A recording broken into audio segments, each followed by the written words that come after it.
AITA for stopping further transfers after my wife filed for divorce and moved $52,400 from savings. I'm Henry, 43. Sabrina is 39, and we'd been married 14 years when she sent that text. We have 2 kids, 12 and 9. Until that week, I would have described our finances as boring in the best possible way. Bills got paid. The mortgage was automatic. Utilities came out of the same checking account every month. The kids had school supplies, activity fees, clothes, dentist visits, birthday gifts for friends, and all the other small expenses that somehow add up without either parent thinking much about them. We were not living some flashy lifestyle. We had just built a system over the years that mostly worked. We had joint checking for household bills and recurring expenses. We had joint savings for emergencies, home repairs, and larger plans. We each had personal checking accounts. Sabrina had her own income. I earned more, so I contributed a larger share to the joint accounts. There was also a credit card in my name. Sabrina was an authorized user because she did a lot of the grocery runs, booked travel, handled plenty of the kids' bigger purchases, and sometimes used it for expenses that were easier to put on one card and pay off at the end of the month. I paid the balance in full.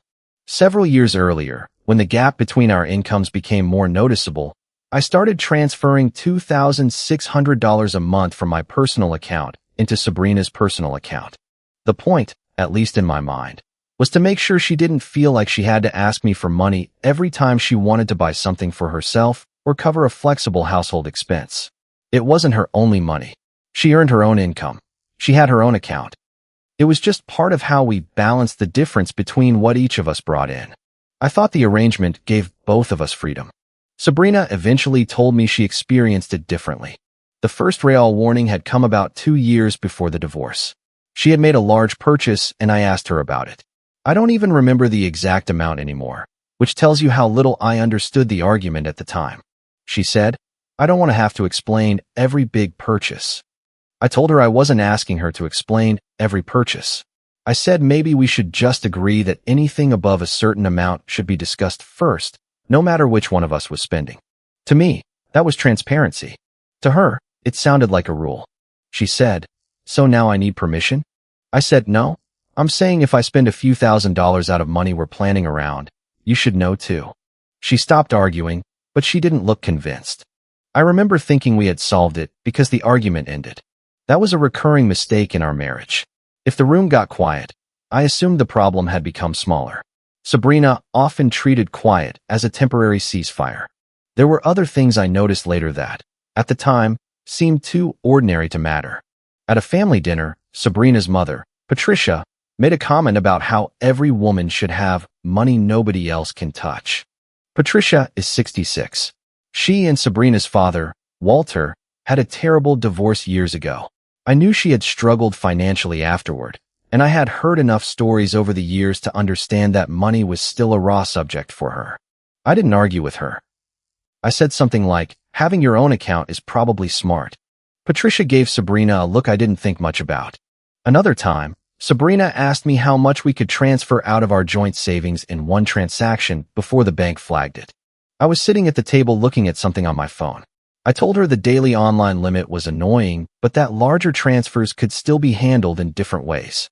She said, "I was just wondering." I said, "Why?" "Bank limits are annoying." That was the whole conversation. Then her sister Kelsey had an offer accepted on a townhouse.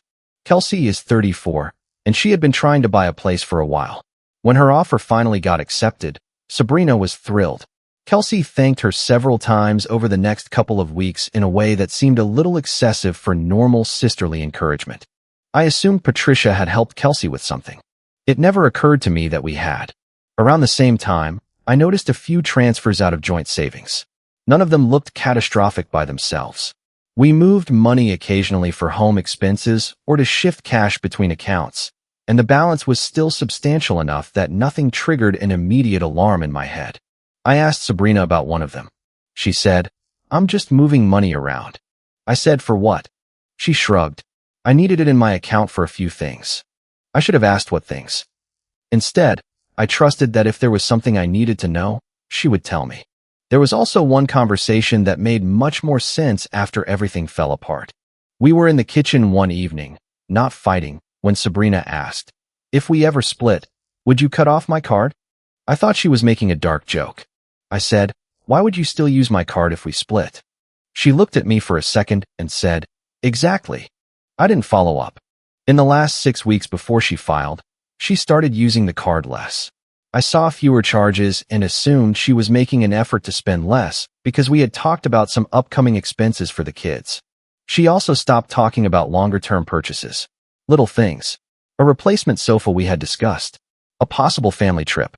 Some work we had considered doing on the house. I noticed the distance, but I didn't connect it to a planned divorce. Then, one evening, my phone buzzed. It was Sabrina. "I filed for divorce. From now on, talk to my attorney." There was no long explanation. No accusation. No affair reveal. No warning that this was coming. Just a decision and an instruction. I read it twice. Then I typed, "Understood." I didn't call her. I didn't go looking for her in the house. I didn't send a paragraph asking why. She had told me not to communicate directly, so I took her literally. Then I opened the credit card app. The account was mine. Sabrina was an authorized user, not a joint account holder. Within the hour, I removed her authorization. Then I opened my banking app and canceled the recurring $2,600 transfer scheduled to go from my personal account to hers. I didn't close our joint checking account. I didn't move money out of it. I didn't stop the mortgage payment, utilities, groceries, insurance, school expenses, or recurring charges for the kids. I didn't touch the joint savings either.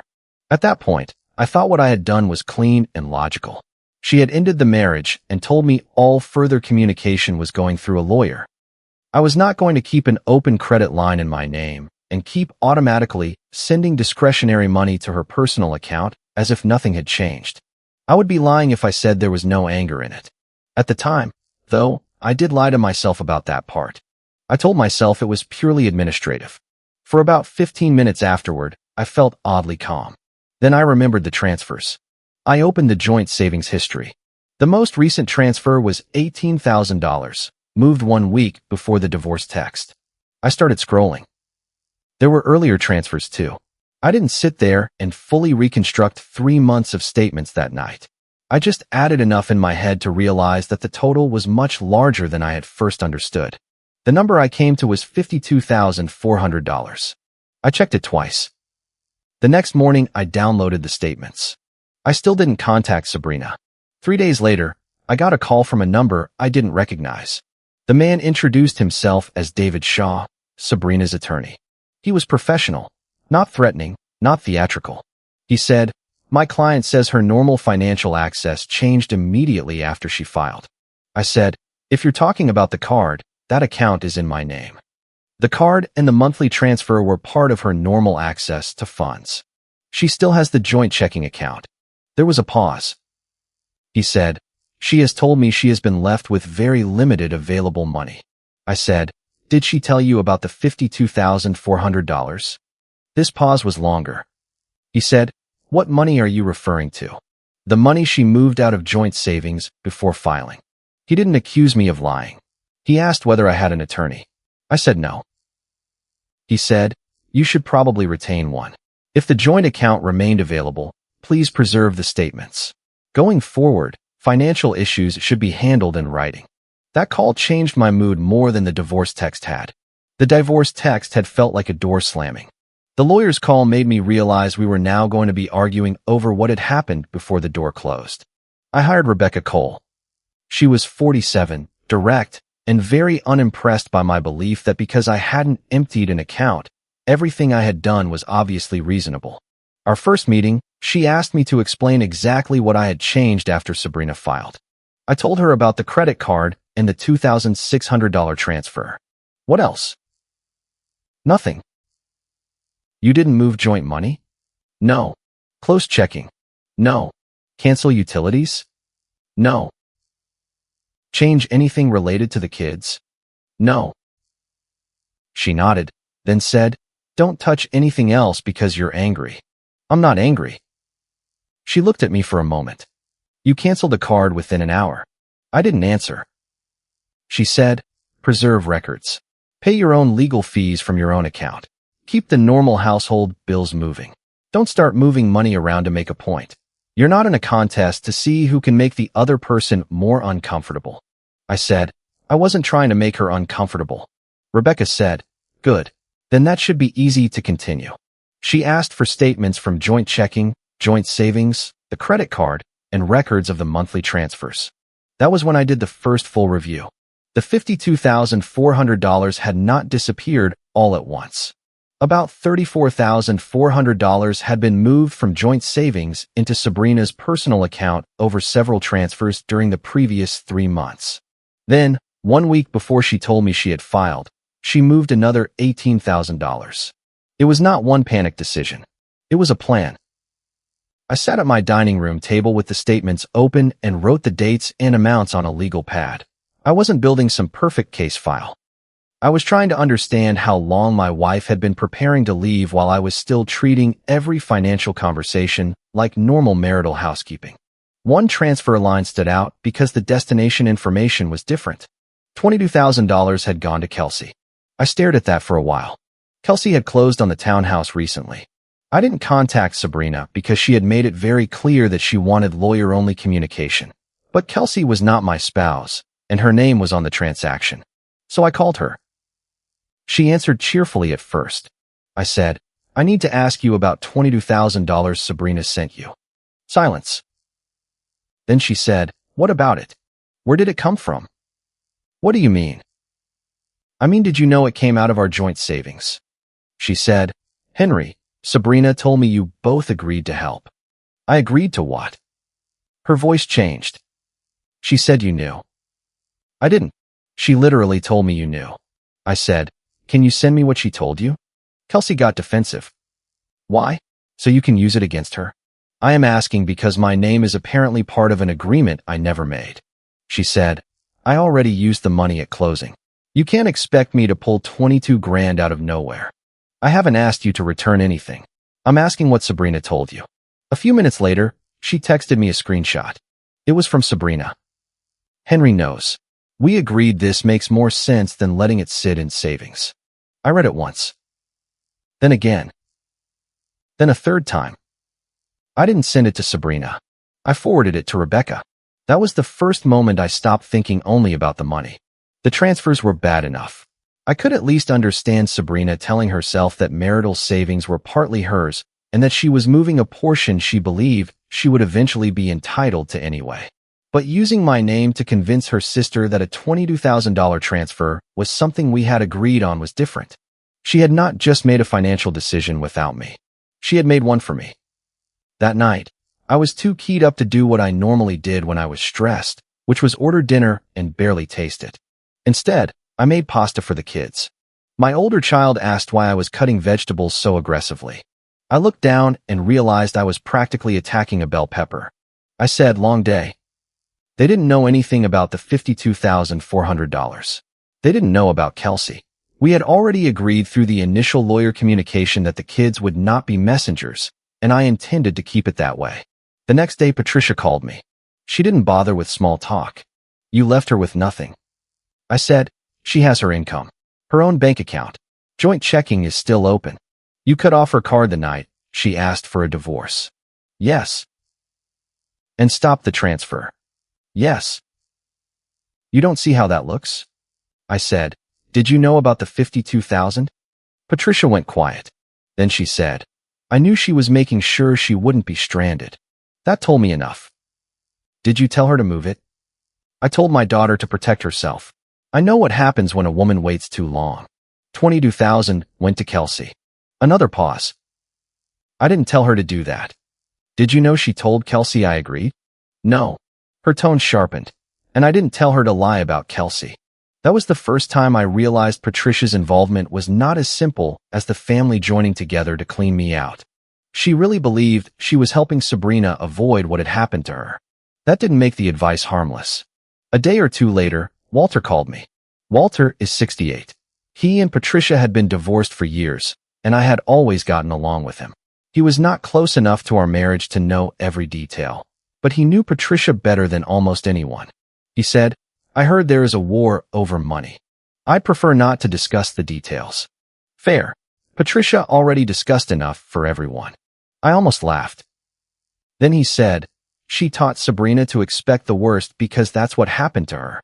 I said, "That doesn't justify moving money in secret." "No."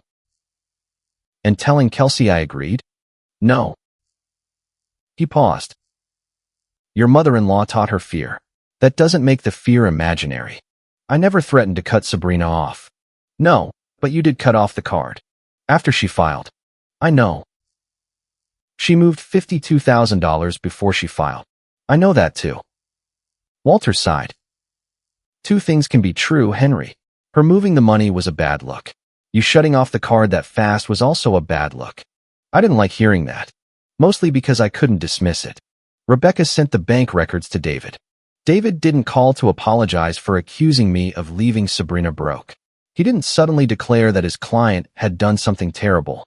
He did what a competent attorney should have done. He changed the conversation.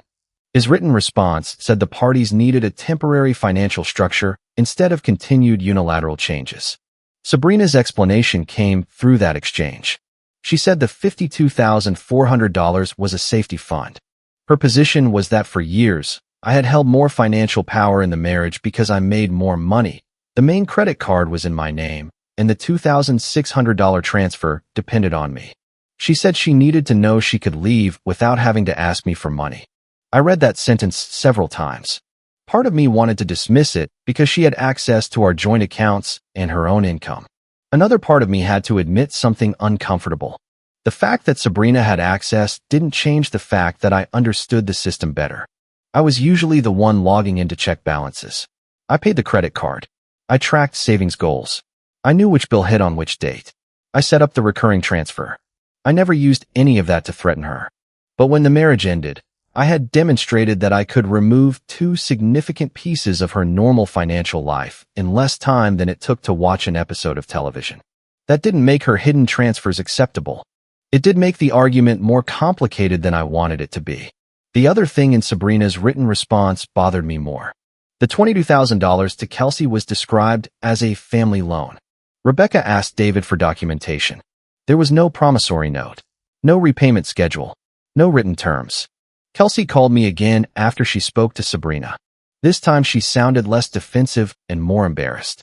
"I didn't know it came from joint savings." I said, "You said she told you we both agreed." "She did." "That part is true. I thought it was your money too. I thought you knew." "I did not." She said, "If I'd known you didn't agree, I would have asked." I believed her. I also believe she had been happy not to ask many questions as long as the answer benefited her. She said, "I can't just return it. It's in the townhouse." "I understand." "So what happens?" "I don't know. That's something Sabrina and her attorney will have to deal with in the accounting." Kelsey sounded frustrated. "That's my house. I'm not asking for your house." "Then what are you asking for?" "An accurate record of where the money went." There was a long pause. She said, "She shouldn't have told me you agreed." "No." That was the first point in the entire mess where Kelsey and I were completely aligned. Eventually, the attorney set up a short meeting for Sabrina and me to discuss the kids' logistics and some temporary household issues. We were told not to turn it into a full divorce negotiation. It was the first time I sat across from Sabrina after the text. She looked tired. I probably did too. We talked about school transportation first. Pickups, weeknight schedules, a medical appointment, ordinary things that sounded absurdly normal compared with the reason we were sitting in separate chairs with lawyers nearby. When there was a pause, I asked the question I had been carrying since Kelsey's screenshot. "Why did you use my name with Kelsey?" Sabrina looked at me, then down at the table. "Because she would have asked questions. She should have." "I know that now."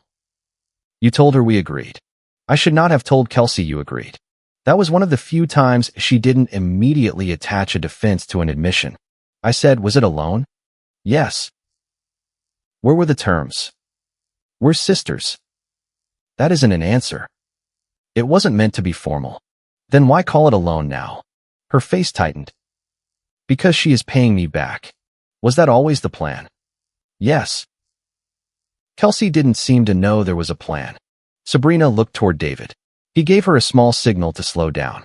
She said, "I helped my sister. I handled it badly." I said, You were afraid I'd make financial decisions without you. So you made financial decisions without me first. She looked directly at me. And then you proved I wasn't imagining what you could do. I started to argue. Then I stopped. Because that was the center of it. Not who had the better line.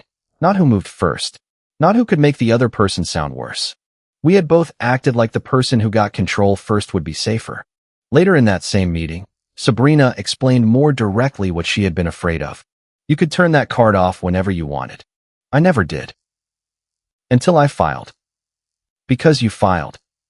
That is my point. I said, you had access to joint money. And you knew exactly how all of it worked.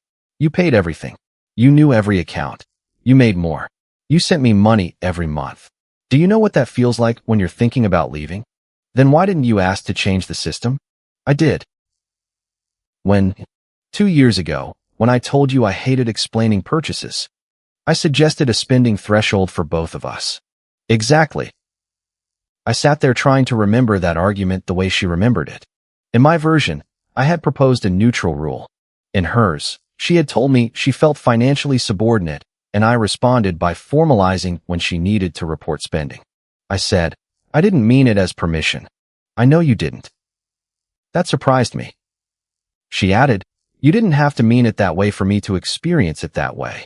That conversation did not fix anything. It didn't make me forgive the transfers. It didn't make Sabrina say she had been completely wrong. But it was the first time in years we were talking about what money meant instead of just where it went. Patricia's role came out more clearly after that. Sabrina admitted her mother had encouraged her to build an exit fund before filing. Patricia's exact philosophy, according to Sabrina, was that the person who controls the account controls the breakup.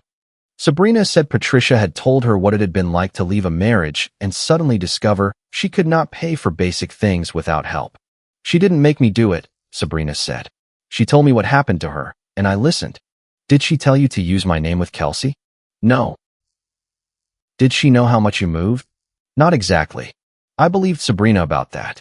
Not because trust had magically returned, but because Patricia had already admitted enough that there was little point in inventing a cleaner version for her. Rebecca had her own uncomfortable conversation with me around the same time. She was reviewing the timeline and asked, why did you cancel the card before speaking to counsel? I told you. It was my account. That's what you did. I'm asking why. Because we were getting divorced. Henry. I knew what she wanted. I said, because I was angry. She waited. I added, part of me wanted her to feel what lawyers only actually meant. Rebecca nodded once. Then don't pretend it was purely administrative. That landed harder than I expected. I had spent weeks being furious that Sabrina had created a story in which the $52,400 was only a safety fund and the $22,000 was only a family loan. Meanwhile, I had created my own clean description of my conduct. Authorized user removed. Voluntary transfer canceled. Shared obligations preserved. All factually true. Also incomplete. The card cancellation was a boundary. It was also retaliation. Both things could be true. Patricia started telling relatives that I had cut Sabrina off the night she asked for divorce. That statement traveled quickly because it had just enough truth in it to be easy to repeat. Some people stopped calling me. A couple of people sent messages that were clearly fishing for an argument. I didn't send bank statements around. I didn't post anything. I didn't write a giant family email explaining the $52,400. When something directly affected the children or the financial negotiations, I corrected it through the attorneys. Otherwise, I let people believe what they were going to believe. That choice was not easy. There were nights when I drafted responses in my head. I wanted to write, she moved more than $50,000 before I knew she was leaving. I wanted to explain the townhouse. I wanted to send Kelsey's screenshot to anyone who thought I had suddenly decided to starve my wife. But none of those people were dividing our accounts, paying our legal fees, or raising our children. So I kept the documents where they belonged. Eventually, Sabrina, David, Rebecca, and I met to establish temporary finances. This was not a courtroom showdown. No one slammed papers on a table. No one gave a speech. Nobody won the room. It was 4 adults going through ugly numbers because we had failed to create a workable separation system before we started acting separately. David began with the income gap. He said Sabrina's income was significantly lower and that the previous $2,600 monthly transfer had been part of the financial pattern of the marriage. Rebecca pointed out that the transfer came from my personal account to Sabrina's personal account and that I had continued funding the joint checking account that covered the mortgage, utilities, groceries, and recurring expenses for the kids. Sabrina wanted the $2,600 transfer restored while the divorce was pending. I said no. David said, "My client is not asking for charity. She is asking for continuity while temporary finances are worked out." I said, "I'm not paying her personal spending money by autopilot while we're arguing about money through attorneys." Rebecca glanced at me, which was her way of reminding me not to turn a negotiation into a slogan. She reframed it. "We're willing to discuss a temporary budget. We are not agreeing that the old automatic transfer continues unchanged." Then we got to the savings. Rebecca went through the timeline. About $34,400 moved over the previous 3 months. Then the final $18,000 moved 1 week before the filing. Total, $52,400. Sabrina did not dispute the transfers. She said, "I needed security." David said the money remained subject to financial disclosure and accounting. Then Rebecca raised the $22,000 that had gone to Kelsey. Sabrina said, "It was a loan." Rebecca asked whether there had been written terms. Sabrina said no. Then Rebecca referred to the screenshot. David already knew about it by then, but seeing it placed next to the financial timeline changed the conversation. The text from Sabrina was simple. "Henry knows. We agreed this makes more sense than letting it sit in savings." David asked Sabrina directly, "Did Henry agree to that transfer?" "No." "Did he know about it before it was made?" "No." She looked at me. I shouldn't have used his name. I didn't say anything. For weeks, I had imagined how satisfying it would feel to hear her admit that. It didn't feel satisfying. It just made the marriage look smaller and sadder. The whole $52,400 argument could still be debated in terms of marital money, fear, access, and what she believed she needed to protect herself. The message to Kelsey was harder to dress up. Sabrina had known Kelsey might hesitate if she thought the help came only from Sabrina. So she made me part of the agreement. David shifted away from arguing that the previous financial setup should simply be restored. He said, "We need a temporary structure, not dueling unilateral decisions." Rebecca agreed. Then David asked me why I had removed the card before getting legal advice. I could have repeated the account ownership explanation. Instead, I said, "Because I was angry." Sabrina looked at me. David said, "And the transfer?" "Same hour. Same mindset. I didn't touch the household account or the kids' expenses, but yes, I was angry." Sabrina said, "That's the first honest thing you've said about it." I almost snapped back. "Instead," I said, "I told myself it was only administrative." It wasn't. There was a silence, but not the dramatic kind. Rebecca was taking notes. David was looking at a draft budget. Sabrina said, "You see why I was scared." "I see why you were scared." She looked surprised. I continued, "That doesn't make the $52,000 okay. It definitely doesn't make Kelsey okay." "I know." It was probably the closest we came to understanding each other during the divorce. Not agreement. Understanding. The temporary arrangement we reached was boring, which by then felt like a gift. Joint checking stayed in place for shared bills and the kids. The automatic $2,600 personal transfer did not resume. We each used our personal accounts for discretionary spending. Larger child expenses were handled according to a written percentage based on our incomes. Neither of us would make large transfers, gifts, or unusual withdrawals from joint funds without written agreement. The $52,400 would remain part of the financial accounting during settlement instead of being treated as if it had never existed. The $22,000 that went to Kelsey was Sabrina's problem to account for on her side of the financial picture, and Sabrina would decide with Kelsey how repayment would work. There was no magical order forcing all the money back immediately. There was no moment where a lawyer announced one of us had won. There was simply a structure that prevented both of us from continuing to make major financial decisions first and explain them later. Kelsey eventually worked out a repayment plan with Sabrina. She did not lose the townhouse. She also did not get to keep treating the $22,000 like casual family help with no strings attached. Their relationship took a hit. Kelsey was angry that Sabrina had used my name to make the money sound jointly approved. Sabrina was angry that Kelsey had sent me the screenshot, even though she also knew Kelsey had a right to defend herself once I called asking about the transfer.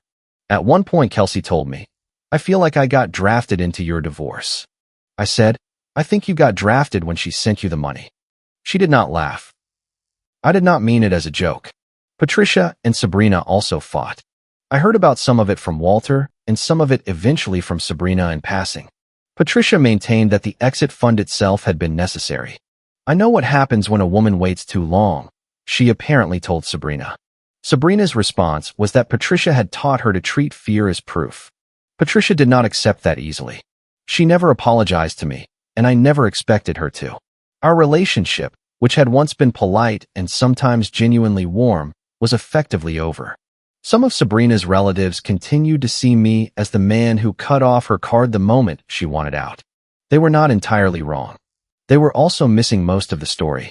I stopped caring enough to fix that. Walter remained the only person on Sabrina's side of the family who could criticize both of us in the same conversation without making me immediately defensive. He once said, "Patricia thinks her past is a map." I said, and Sabrina followed it. Walter replied, "You did too, in your own way. You assumed paying everything meant nobody could feel powerless." I did not have a good answer. The kids were the part we handled best. That is not me trying to give myself a medal. It is just the one area where both Sabrina and I seemed to recognize that our anger did not need an audience. We did not tell them about the $52,400.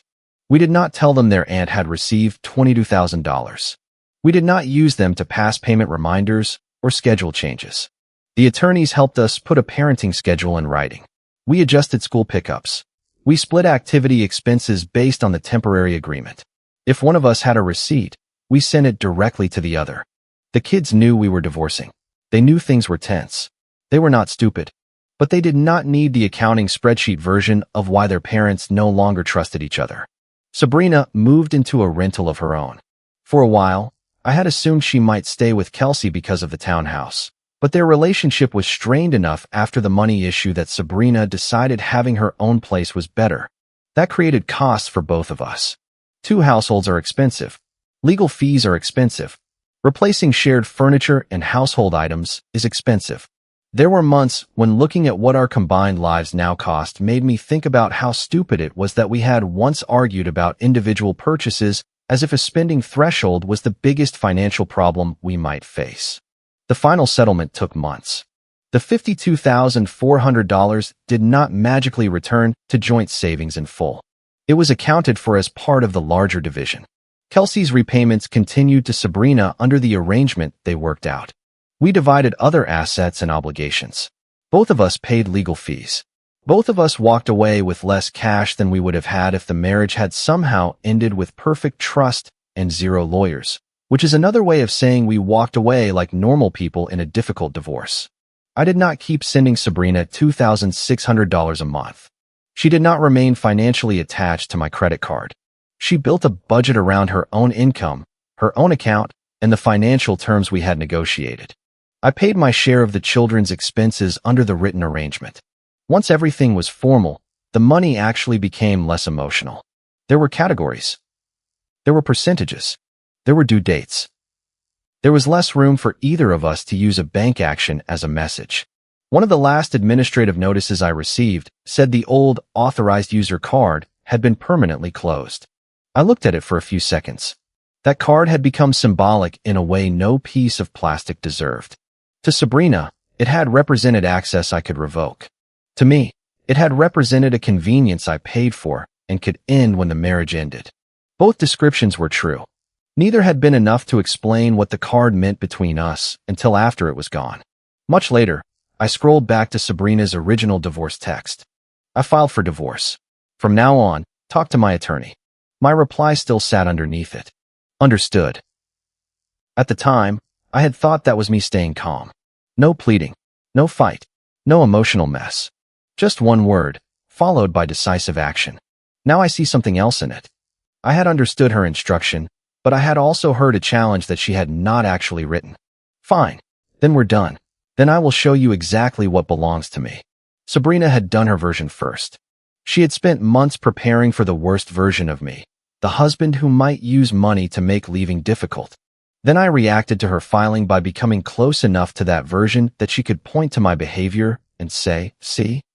That does not excuse what she did. It does not excuse moving $52,400 in secret. It does not excuse using my name to convince Kelsey that a $22,000 transfer was agreed family help. And I do not regret insisting that every dollar be accounted for. What I regret is pretending my first reaction was nothing but a boundary. Part of it was punishment.